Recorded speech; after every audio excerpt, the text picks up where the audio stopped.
So that was the talk of Father Lino. So his focus is on the quality and virtues of Virgin Mary. Okay. Now, I told you to watch not only the content, but be mindful of the teaching, the techniques that he used to cover our workshop this afternoon. Questions? Was the teaching engaging or interesting? Yes. It wasn't boring at all, right? Do you believe Father Lino prepared well in advance? Yes. Very much, right? Wait.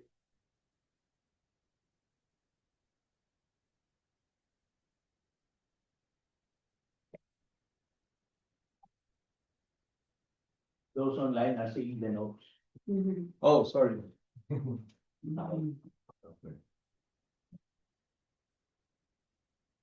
Three, was he able to capture the audience attention and keep them engaged throughout, right? Did he use storytelling effectively? Yes. Funny stories, right? Funny stories that we can relate. Did he talk elements of humor, heart, hope, help? Yes. The 4H. Yes. Diba? All covered, right? Was his voice clear and loud enough to be heard? Yeah. Definitely. He was changing his speech. Gumagaya pa siya ng mga salita, diba? To make it more interesting. Did he end with a strong conclusion or clear call to action? Yes. Di ba yung last part ng message niya, meron siyang caption, being humble, etc., etc., right? Overall, was he able to connect meaningfully? Yes. Right. So these are the targets that we should follow. Okay. Now, we're going to study very briefly. This is only 3 slides because we don't have enough time. 5 levels of leadership. As Father Lino in Mary's Virtue showed us through model of servant leadership, humble, faithful, obedient to God's will. As we look at the 5 levels of leadership, may we follow Mary's path leading to humility, purpose, and heart fully surrendered to God. Studying the 5 levels of leadership from BLD's perspective, kasi corporate to. This is corporate. Is deeply meaningful because it will align our spiritual growth and leadership development. Now, what did John Maxwell, why are we going to study this in the first place? Number 1, it encourages ongoing self-reflection. As new leaders, the 5 levels of leadership gives us direction. While seasoned leaders, we can reflect and assess where we are in the journey. The 5 levels invites constant evaluation and renewal, aligning leadership with the values of humility, growth, and purpose.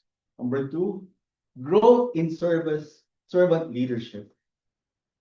It deepens our understanding of servant leadership. Help the new and old seasoned leaders who will lead from the heart, not from authority. Again, we will lead from the heart, not from authority. Yes. This builds healthy mission-driven relationship, helping leaders foster unity and spiritual growth within the community. And last, plan for the future. It prepares the legacy and succession. It encourages preparing next generation of leaders who will continue the mission of BLD. New leaders learn to be mentored. We should be, we should learn how to be taught, not to be mentored. And seasoned leaders are challenged to mentor others. Diba?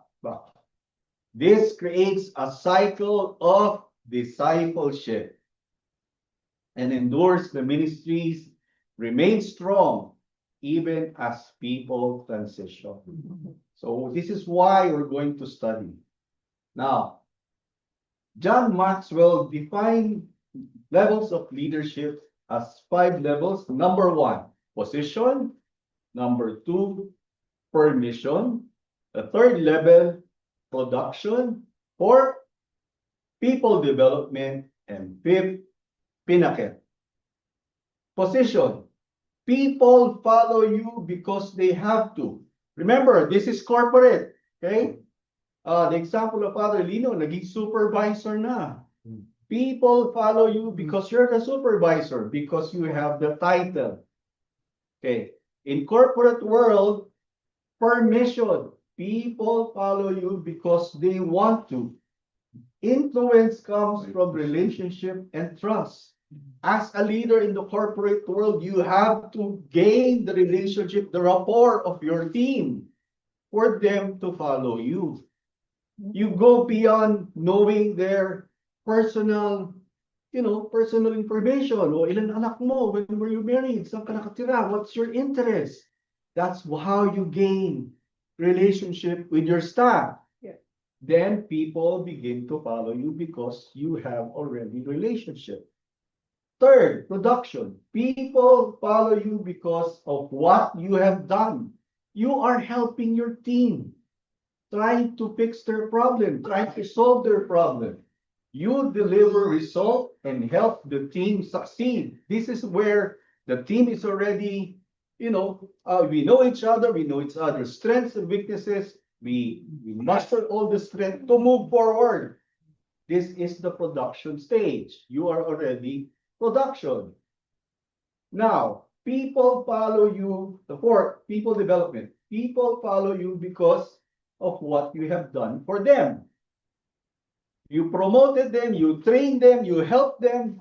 Now you mentor and develop other leaders. This is your stage. And the last level of leadership is pinnacle. People follow you because of who you are and what you represent. Say, for example, you're already a CEO, you are a very successful businessman, you are famous. That's the reason why they follow you, because of that. This is corporate. Okay? How do we see this then sa BLD? Are we following the same levels of leadership? Okay, look. BLD. Position. Leadership is not about titles. Yes. Walang bossing dito. Right? Lord lang. Yes. But about being called to serve. Permission. Build trust through Christ-like love and relationship. Remember, we are all serving as volunteers. Right? The 5 levels of leadership offer a step-by-step path for members to follow and grow as effective leaders. Not by chance, but with purpose and clarity. It becomes a tool of foundation for us, guiding the design of intentional leadership. Itong number 2, build trust through Christ-like love and relationship, shifts focus from position to influence. Remember, it's influence. As leaders, we are influencers. In a community of volunteers, title carry less weight than influence earned through trust, character, and service. Okay? It is not about authority, but about how well we build relationship and lead by example. It's the core value of BLD mission. Permission. Production. Bear visible fruits in ministry. We develop leaders who develop others. As volunteers, we often wear many hats. Diba? Ang pinapagawa. The 5 levels encourages us to move beyond managing tasks to mentoring others. This reflects BLD vision of forming disciples who become servant leaders, not just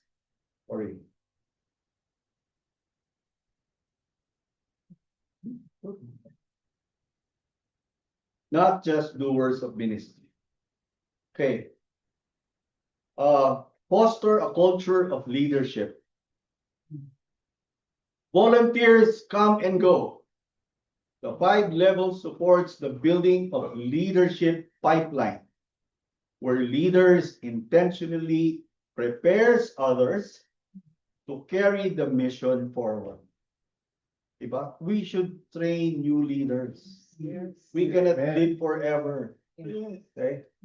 We should train the youth to become future leaders. Actually, we don't call them future. They are leaders, right? This ensures that ministry stays strong even through transition. And last, Pinnacle reflects Christ living a legacy of faith and transformation. What matters most is not what we have achieved, but who we become in Christ.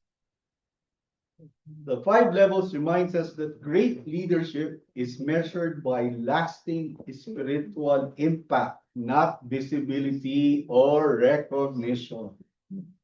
Not visibility or recognition. We aim to shape leaders of faith, humility, and integrity. Those who live behind legacy of love and transformation. Okay? Key takeaways. God-given. Remember Father Lino's message? Ano yung sinabi niyo kay Mary? She was favored. That's favor. As a leader, it's God-given. Begins with a heart willing to serve, not just a title. Can we read John 15? You did not choose me, but I chose you and appointed me. John 15 verses. Yan yung position. Okay. Permission. Called to love, listen, and walk with others, not just lead them. Let us read Matthew. Focus on you should be your servant. Third, bear good fruits, not just success in ministry, but growth in holiness, service, and mission. Remember this, not only success in ministries, Yes. but developing holiness, service, and mission. Let's read Matthew. By the fruits you will know them. By the fruits. Okay. Equip others to serve, lead, and grow spiritually. Matthew. Go and make disciples of all nations. Diba? In the Bible, discipleship. Yeah. And last is Pinnacle. What's our goal? The goal is not The goal is not fame or position, but to be remembered for living a life that reflects Christ. And from Corinthians, Imitate me as I imitate Christ. that's very nice. Okay, as we conclude this workshop, let us remind that as servant leaders in BLD, we are not called merely to speak, but to communicate with love. Not simply to teach, but to transform lives. And not just to lead, but to serve with humility and purpose. Okay? May everything we say, teach, and do reflect the presence of Christ in us, so that others may be inspired, equipped, and drawn closer to Christ.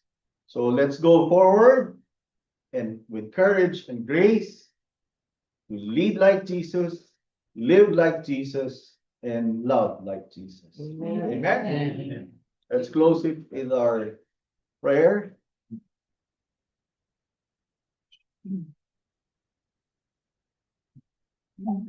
So, in the name of the Father, the Son, and the Holy Spirit. Amen. Gracious Father, thank you for the opportunity to learn and grow today. We are grateful for every insight shared, every truth spoken, and every heart renewed with purpose. Lord, you have called us to teach and to lead with humility, purpose, and love. May we carry with us not just a new knowledge, but a deeper commitment to lead by example. to teach with excellence, empathy, and intention, and to serve others with the heart of Jesus. Help us to be leaders who listens first, who encourages instead of control, and who help others grow instead of seeking recognition. Let us lead not by title, but with a kindness, honesty, and grace. May our words plant seeds of truth and grow, and our actions reflect your wisdom and love. Transform us daily, Lord, so that we may be instruments of transformations in others. As we pray, glory be to the Father, to the Son, and to the Holy Spirit, as it was in the beginning, now and ever shall be, world without end. Amen. Thank